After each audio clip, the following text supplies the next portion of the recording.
Hello, everyone, again. Thank you very much for joining our webinar today. My name's David Lunn, one of the principals and co-founders of BidWrite.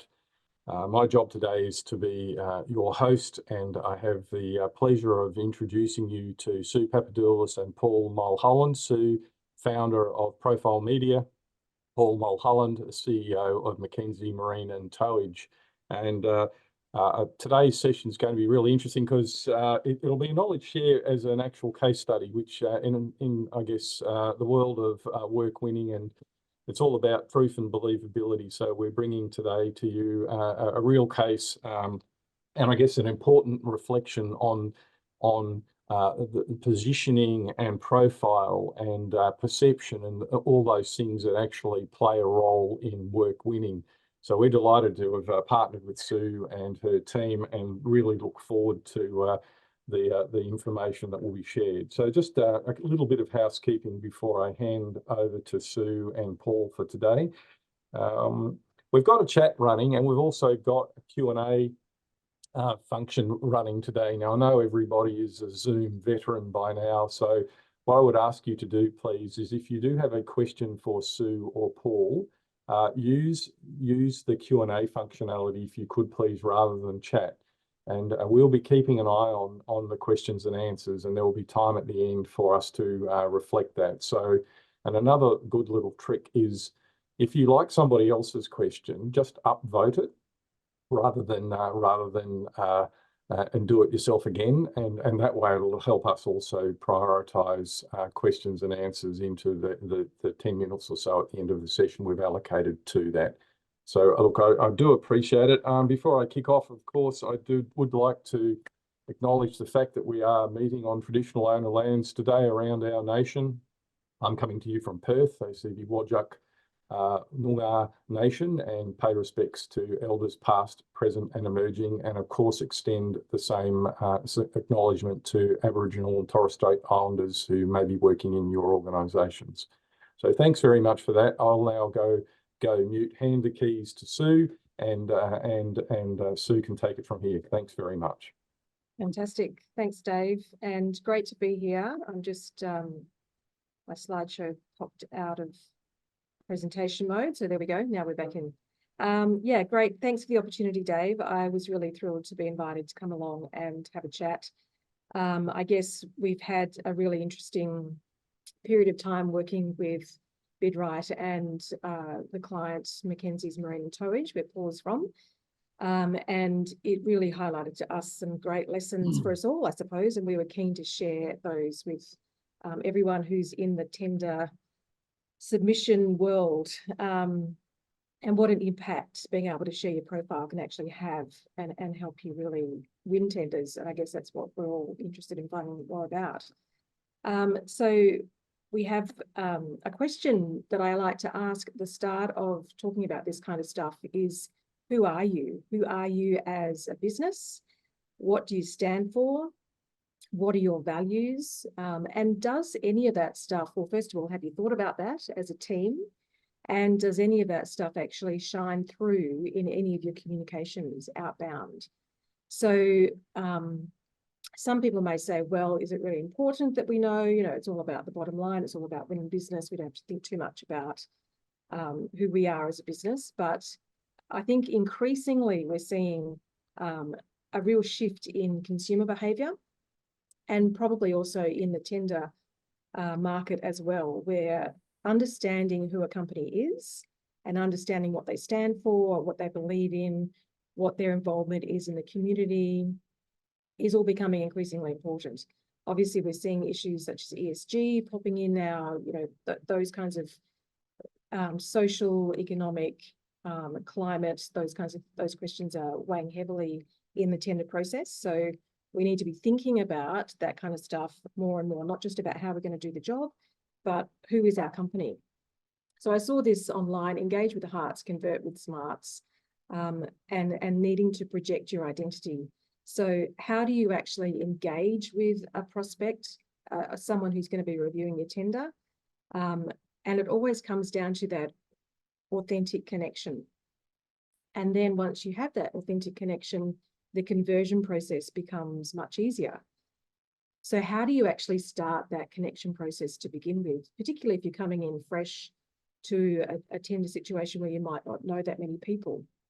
So I think it's really important for companies of all kinds, working across all different industries, looking for different types of clients, to start thinking about how they project their identity.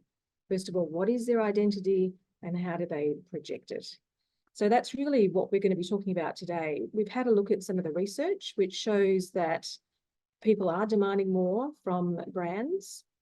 The concept of tell, don't sell. So tell people about who you are as opposed to trying to sell them something. Tell people about the problems that you solve for them rather than projecting your thing onto someone. And I think increasingly we're seeing that younger generation, millennials, in all of their consumer purchases now, 80% of them actually say that they relate their purchases to a brand's purpose or reason to exist. So the research is showing that people are, it doesn't all come down to price anymore. People aren't making purchasing decisions based on just what a price of a good or a service is. It's about, tell me more about this company, what do they stand for? And if they really feel aligned with the company, the price probably really doesn't matter at all. They actually want to feel like they're being part of some kind of solution. So it is becoming more personal. People want to know who you are. What does your brand or product or business stand for? Is it for us? And can we relate to you? So I guess that's kind of the foundation of today's conversation, is to be thinking, how do we project that in a way that can connect with an audience really clearly and really effectively?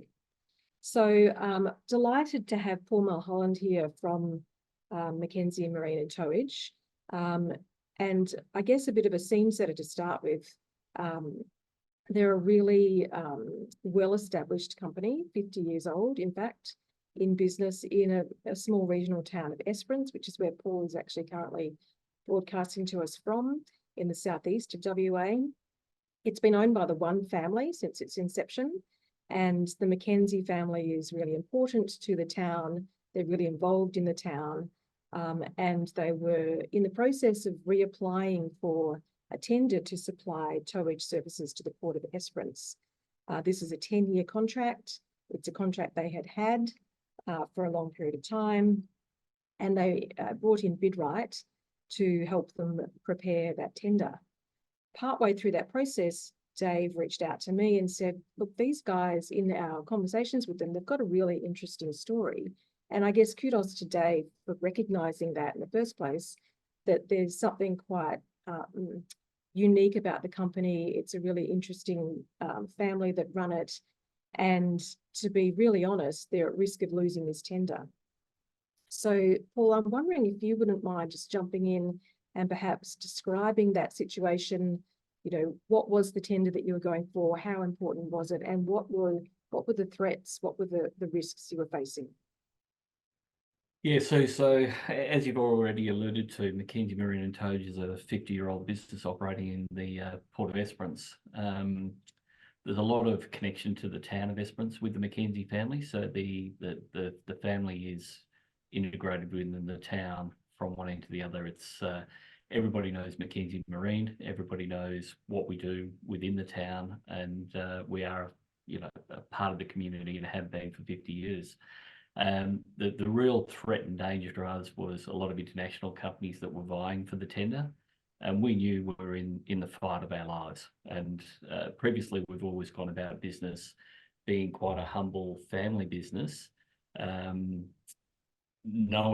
working on what we do and what we do well, but keeping our head down and not really making a lot of noise about it. So we've never gone out and gone online publicly. We hadn't used social media before. So for us, when David first approached us and said, look, would you like to have a talk to Sue and her team?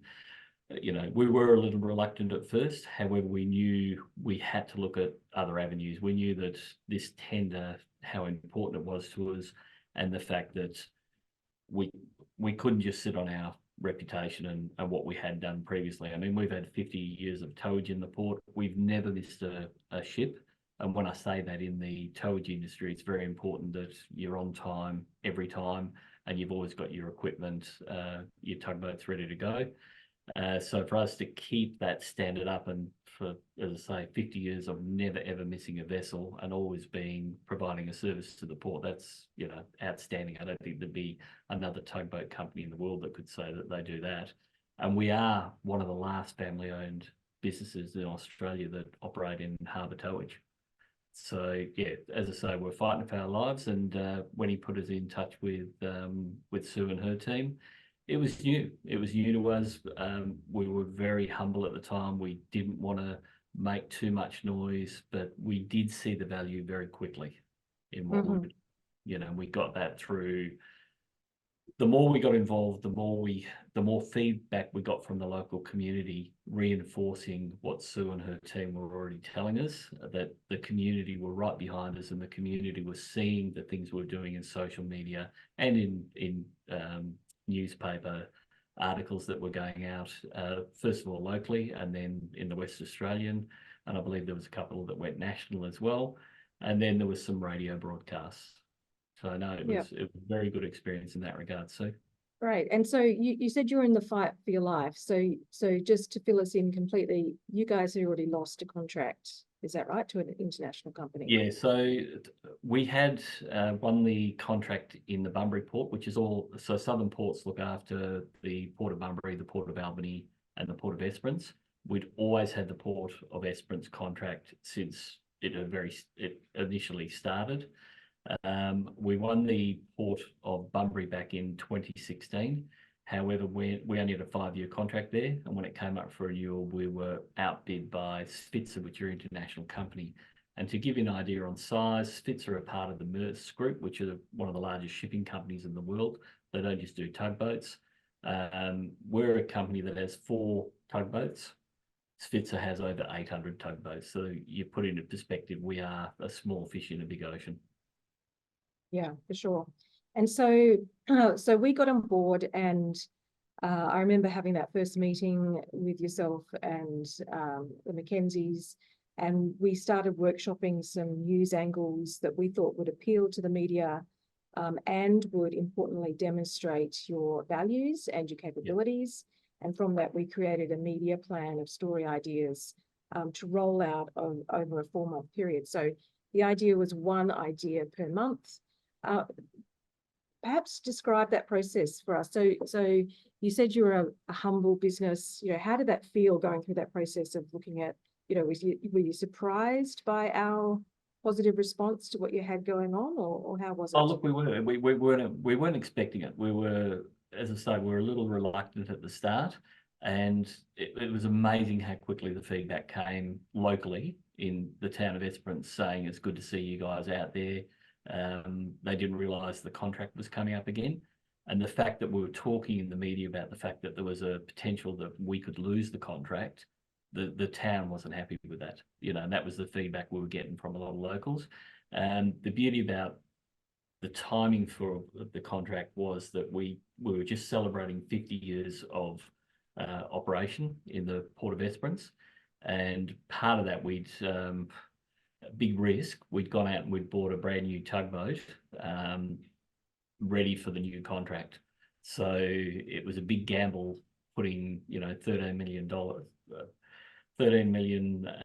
into a new tugboat when we didn't even have a contract that was going to be guaranteed.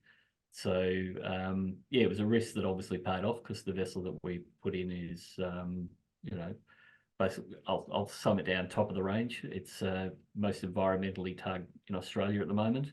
And it was a risk putting that in there, but it's definitely paid off. Mm-hmm. And so obviously I guess the most obvious story, which Dave, I think, talked to us about to start with, was the fact that you were about to have your 50th birthday. And so we wanted to make a lot of that. That was a great opportunity for us to that would be the cornerstone story to start the process of giving something that had news, a news angle to it that would be interesting to the local media. We also got involved in helping do the preparations around the event itself, making sure that it was appealing to the media to attend. So we came up with the location where it should be, obviously somewhere that was visual, that could potentially appeal to photographer, video, that kind of thing. And also the plan to invite local decision makers and also community leaders, but also going the next level and inviting the minister. So we had a whole list of VIPs. So perhaps just run through that process quickly.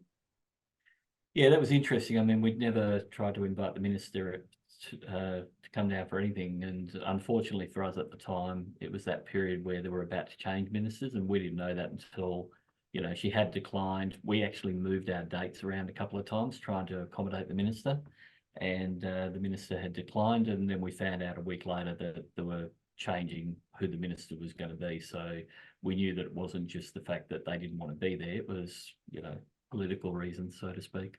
So no, it was good. It was a good event. Again, I think if we'd have done it on our own, it would have been a humble event, probably a barbecue to be quite honest. But doing it in the hall at the yacht club, getting the media there, taking photos. We had a couple of journalists there. Yeah, it was a good day, and it was a good way to celebrate. We obviously did something privately in the background in the evening with our crew to say thanks to them and their families, which have helped us be who we are. And I'll say one thing: working for a company like Mackenzie's, it's a family-owned business, and when you join Mackenzie's, you're actually joining the family, and that's how we are as a company. So it was a very, very important time for us, and the way it was handled, the way it was marketed, if I can use that word, it really raised our profile. Yeah, fantastic. And I love the way Paul speaks about, the way you speak, Paul, about the company, because we picked that up very early, and everything that you talked to us about, it's infused with this real admiration for the family and the fact that you feel a part of the family. And so that kind of seeps through absolutely everything. So we were trying to capture that, I guess, in everything that we did. And yeah, acknowledging that while you are humble, there's still opportunities to market something like this. And I think also it's important to note that inviting the minister was a great strategic move, because it really did suddenly put you in the minds of decision makers in that office. The fact that they were considering it, we knew that the minister, it was her local electorate as well. So we're taking all those things into consideration, thinking this would be a strategic political move. Even if she declined, which she ended up doing, you're still being considered at the highest level, and I'm quite certain would be thinking about that in the context of the tender. So, okay, this company is applying for the tender. Oh gosh, it's also 50 years old. Look, they're getting all this media coverage about this event that we were going to be at. All of that stuff starts to have some level of influence. We can't obviously pinpoint a tangible outcome to that, but I think it all adds up over a period of time. Oh, absolutely. And the other thing that we did that I found with the Southern Ports, they do a lot of media profile with LinkedIn, Facebook, various articles in the newspaper.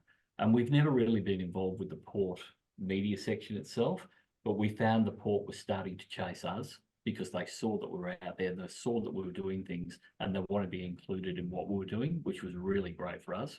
So all of a sudden here we were trying to do it with Sue and her team, and here we had the port who we were in the tender process with, chasing us for articles. And you can see now on the slide that's come up, one of our biggest focus points that we had there was Brooke Mackenzie.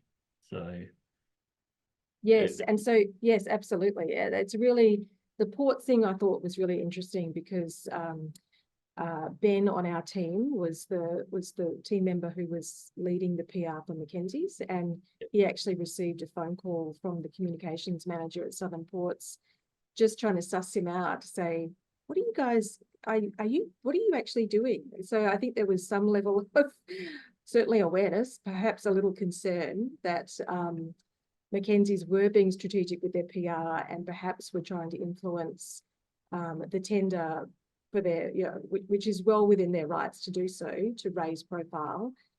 Because when you start behaving this way and having connections to the media,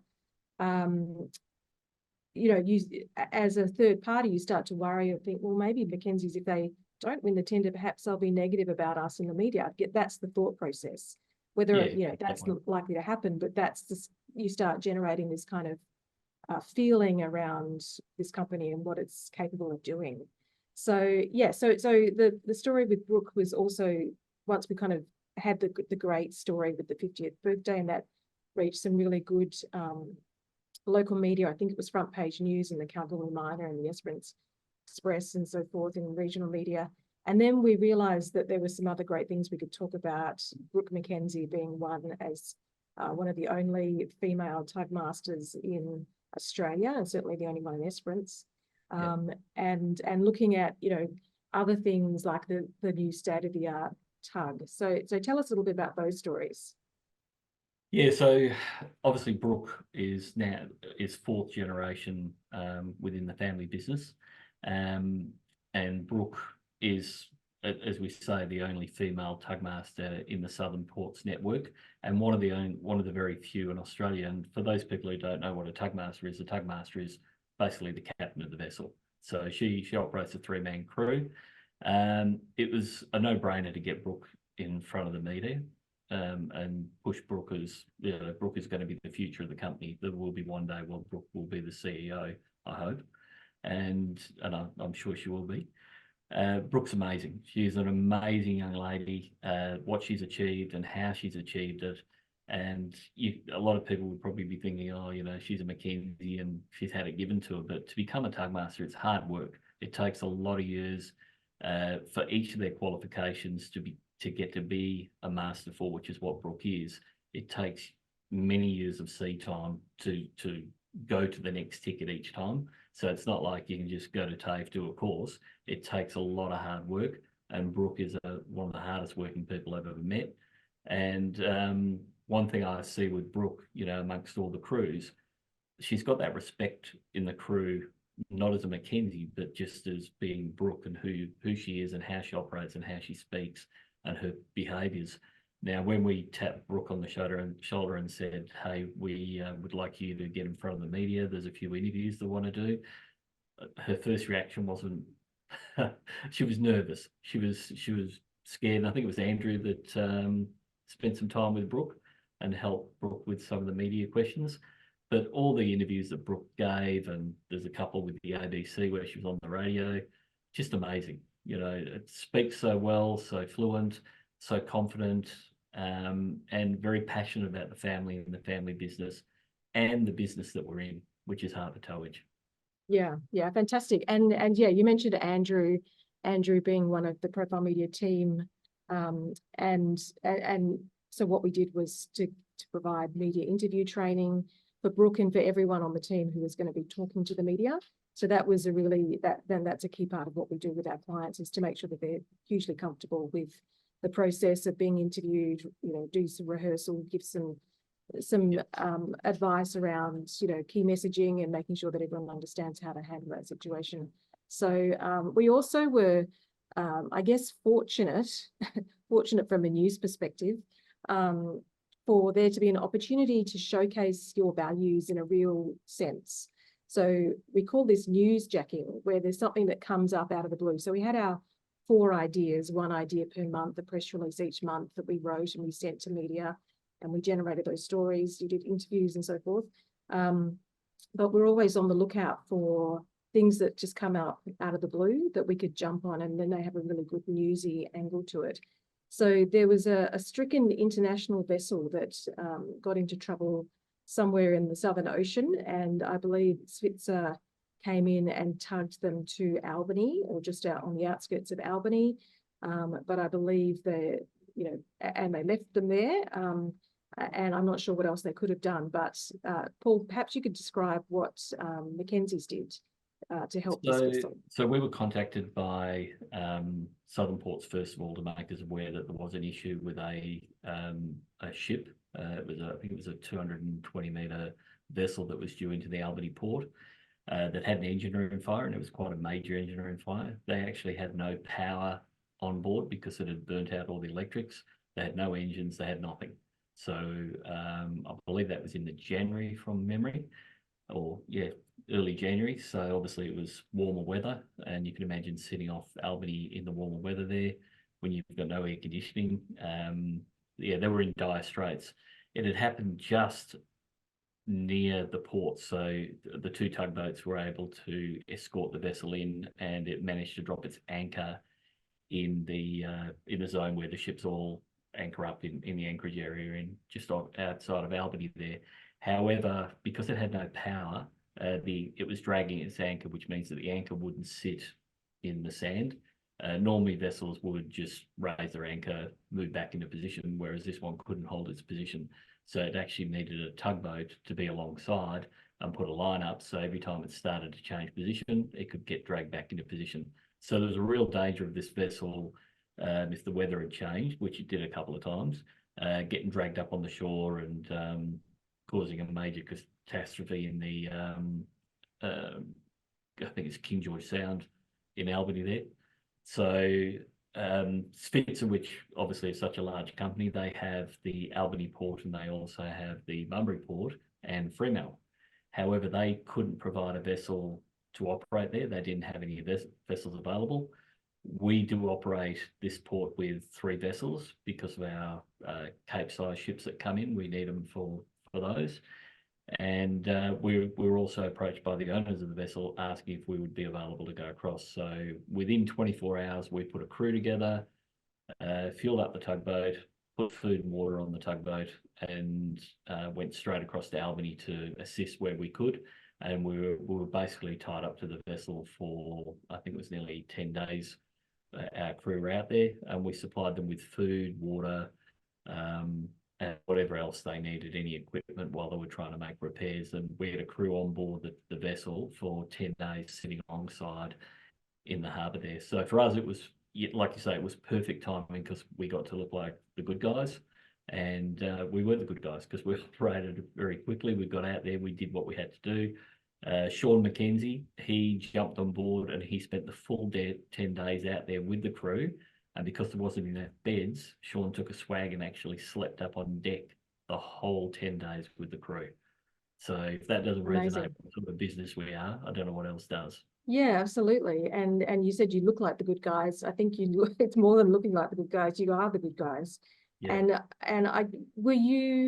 So that, I guess what I'm getting to is to describe the process with Ben. Then did you think this immediately was a news idea?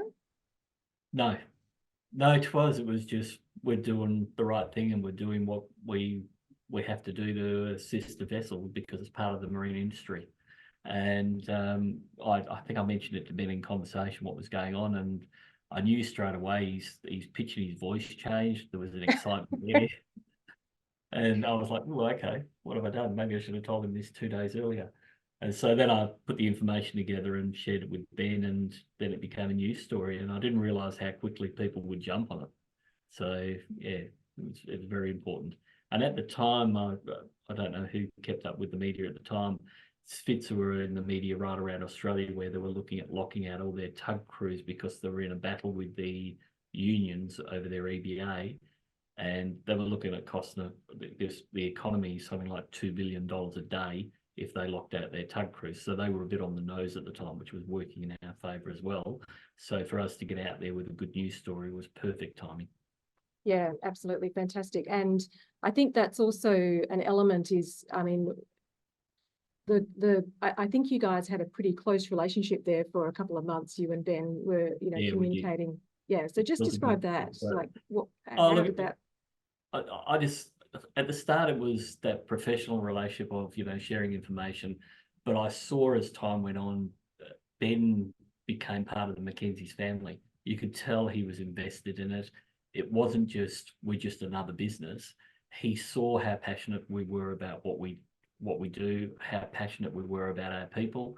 There was a few stories I shared with Ben that we didn't put in the media about things that have gone on behind the scenes with Mackenzie's and things that we've done for the crew that we didn't want to share publicly, but it gave Ben a clear understanding of who we are. So I just saw Ben just worked overtime for us. He really did. He was really good to work with. I enjoyed it.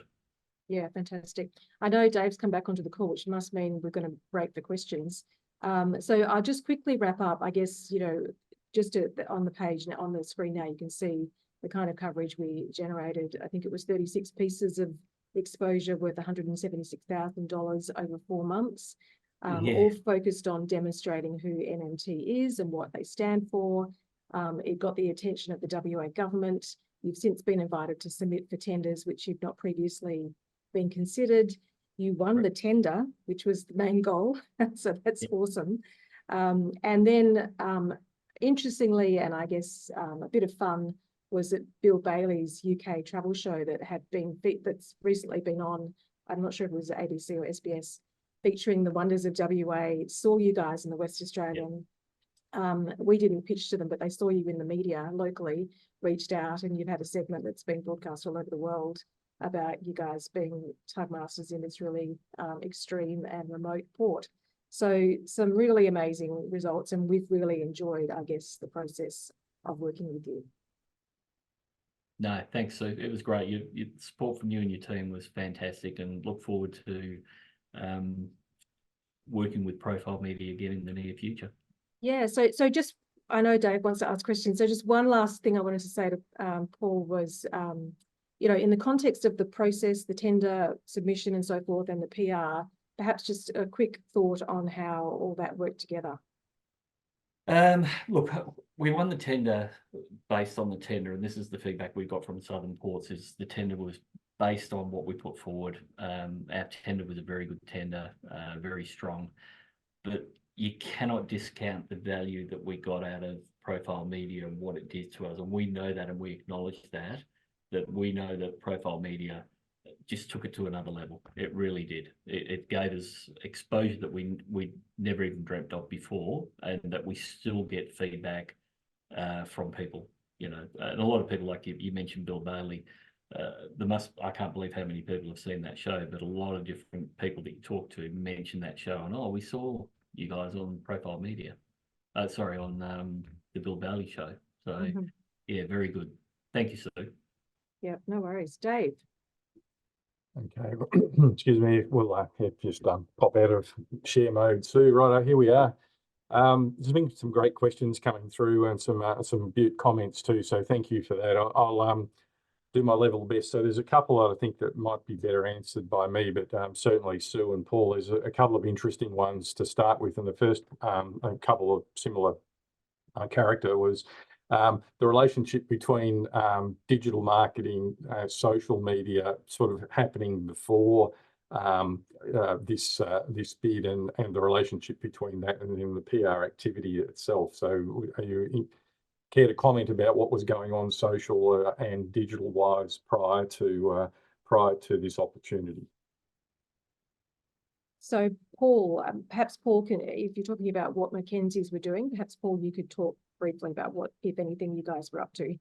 You can tell by the smile on my face. We weren't doing a lot. We had a Facebook page that maybe we put a picture on once every 6 months, and that was about it. That was the extent of our marketing and how we did things. And that was more, it was a Facebook page, and the crew would submit a couple of photos every now and then that were nice that we'd share. And most of the people that followed us were local community or people within the industry.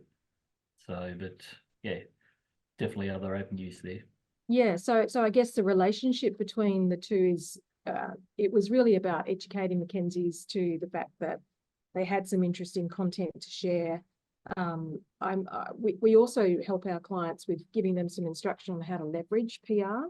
So we're encouraging them to use that coverage and put it onto their social media accounts.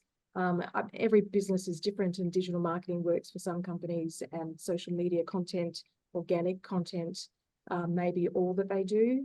So we see a lot of companies where they're not on, as Mackenzie's were, not on LinkedIn, not on Facebook. What we encourage them to do is to have a profile, because certainly you will be checked out by organizations that are reviewing tenders would be looking at you. Do you have a level of professionalism around what you're doing? People check you out and look and say, are you actually posting regularly? So we would have been encouraging Mackenzie's to post their media coverage at the very least, so that it has greater ongoing leverage. So we often see clients where they often get business partnerships and things from posting their publicity on LinkedIn. So I guess it's another asset to use as a piece of content. Thank you, Tim. It sort of rolls on to the next question, which I might just pick up, which was a question around the objective of the media campaign, who were you targeting, and then importantly, its relationship to the win strategy for the tender itself. And I guess my reflection on that question, that was a beauty, is the if you look at work winning generally, you typically want to be doing this sort of positioning, and it's that building awareness and profile raising upstream of tendering, right? I guess the world was as it should be. That's what you do. In this instance, there was 100% alignment between the ideas that populated the work that Sue and the Mackenzie team did, and the bid itself and its strategy. So they were absolutely aligned. I guess my only observation would be that we'd, again, ideally have identified that and be doing those sorts of things well ahead of the tendering environment itself. But as it turned out, it's not bad to start inside a tender anyway, right? It's no rule that says you can't do it with an active opportunity, in play. Yeah, I think there's if we'd all been more strategic with it, absolutely, starting probably 6 months before and building the profile up over time would have allowed, I guess it wouldn't have been such an urgent project. When we came on board, we really felt like, okay, we've got to hit the ground running. We've got to make this thing happen quickly, because the tender is live and we're not quite sure when the decision-making process is going to happen. So we need as much publicity as we can, as fast as we can. So it probably would have been, all these things are the same in business. If you could have hindsight and you could have started 6 months before, it probably would have been better.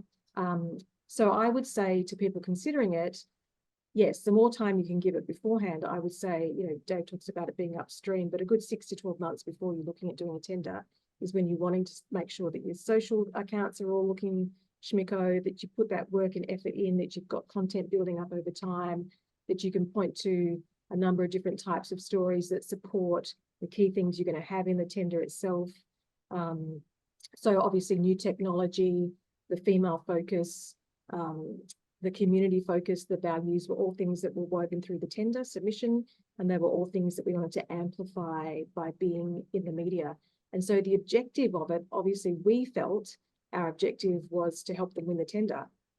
So we're looking at specifically what messages need to be out there, what messages are going to relate and resonate with those in the decision-making process. Obviously, the ultimate decision is made by the minister. So we knew that we wanted to have things in there. We wanted to invite the minister, and we wanted to have things in there that would capture the attention of the minister, so that there was no doubt that she would have been aware of Mackenzie's, and that there would potentially be a negative fallout. That's what we were hoping for.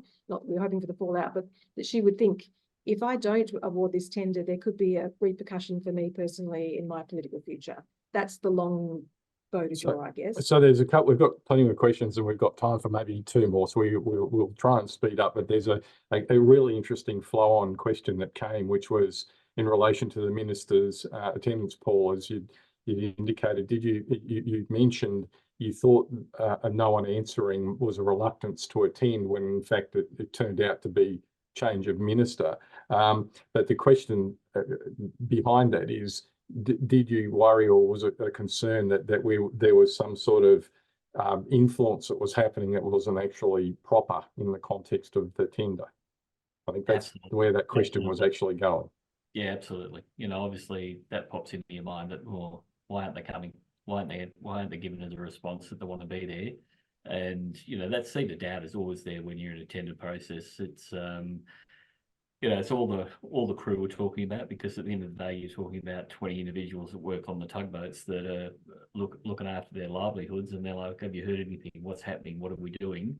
And we shared with them everything we were doing. There was no secrets. We told them we had the minister. We were trying to get the minister down, and they were like, oh, that's good. That's a good idea. And then when we said, oh, the minister's not coming, they were all a bit nervous about that, and conspiracy theories started kicking off. But then when we realised a week later that they were in the changeover of ministers, it made sense and everyone sort of settled down a bit, which was good. So. Thank you. Like we're right on time, so there's a couple more questions, and so what I'm encouraging, and there's one question that's come through, Sue, about just asking if you wouldn't mind repeating your contact email, and then there's just one other comment, and then we'll close out. So Sue, so everyone remembers how to get hold of you. Yeah, thanks, Dave. So it's info, info at profilemedia.com.au. info@profilemedia.com.au. Thank you for that, Sue. And one last question, which will also be, I guess, a concluding comment from me, is that there's a question that maybe it's a little bit easier being regional WA, family company, sort of topical, all that stuff. Maybe there was this sort of perfect alignment in the context that maybe isn't true in other organisations, like in CBDs with more generic sorts of services. And I guess your observation on that, Sue, just to as a closing comment, I'd expect it'll be along the lines of everyone's got a story. That's right. That's right. I mean, we were lucky, I guess, that we had the 50th birthday to start the process, kick the process off. But absolutely, and this is what I'm constantly saying to companies, is you don't have to have done anything. You don't have to have won an award or be something special or be in a regional town. It's usually the companies that are proactive with this stuff that get the coverage because they're proactive. So it's really, we come in to identify those stories. That's really our job and our superpower, because we're all ex-journalists. So we look at a company from the perspective of the media and say, look, you've got dozens of stories here, you just don't know what they are yet. Thanks very much, Sue. So look, and just to conclude, and thank you very much for hanging in there, everybody. 100% you're all here because you all very much understand that work winning around tendering is not just the job of the tender itself. We all know that perceptions and matter. We all know that positioning is important. That's why business development exists. These are things that every organisation should be considering, especially with large, strategic, important deals. Thanks very much for your time, everybody. There will be emails, if in case you're wondering, which will have copies of the recording of the session, so that you can come back across the content we've covered today. Thank you so much, everybody. Thank you very much to Sue. Thank you, Paul, for your honest appraisal. It's great to get the practitioner and the customer's perspective, and I thank you very much for your time. Thanks, folks. Have a terrific rest of your day.